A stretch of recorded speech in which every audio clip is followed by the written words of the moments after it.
Sino-sino yung mga police general na nandun sa operation sa Novotel? Yung kasama dun sa PNP Transnational Crime Group, si General Palad, Police Director Rex Piad, Police Director Garbo. Sino ang bumakap sa kanila na mga senador? Ang senador na alam ko at narinig ko at ang mga tinatawag din nilang boss ay si Trillanes at si Senator Drilon. Dito sa pinakita mong diagram, paano nagiging order sa COMELEC at anong utos sa COMELEC at sinong inuutosan doon? Sinong nag-uutos?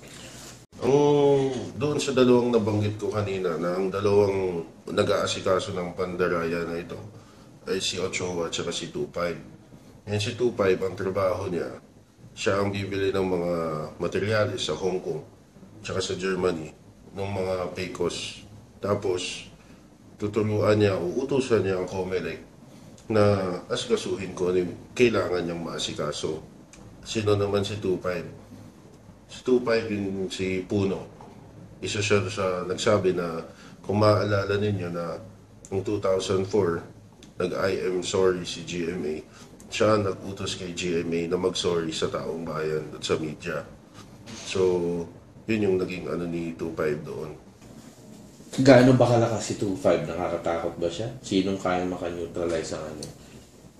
Ang alam ko, isang tao lang ang pwede mag-neutralize kay 25 at yun si Madam Imelda Marcos.